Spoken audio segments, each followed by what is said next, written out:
नमस्कार मंडळी, माझ्या अजून एका नवीन व्हिडिओमध्ये तुमचं स्वागत आहे। आज आपण अष्टविनायकची यात्रा बघणार आहोत। शुक्रवारी रात्री 12 वाजता आम्ही मुंबईहून पुण्याकडे रवाना झालो। सकाळी 8 वाजता पुण्यात पोहोचलो। अष्टविनायकची यात्रा म्हणजेच सगळ्यात आधी येतो तो म्हणजे आपला मोरगावचा मोरेश्वर।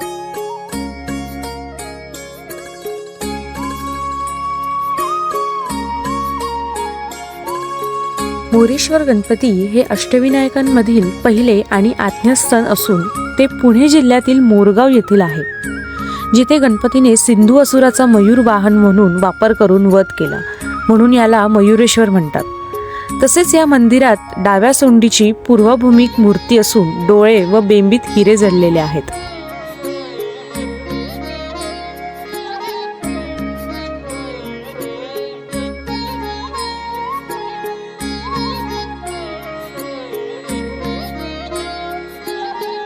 आणि बरं का मंडळी, अष्टविनायकांची यात्रा मोरगावच्या मयुरेश्वरापासूनच सुरू होते आणि इथेच संपते। पुन्हा भेटू अजून एका नवीन व्हिडिओ सोबत। तोपर्यंत धन्यवाद।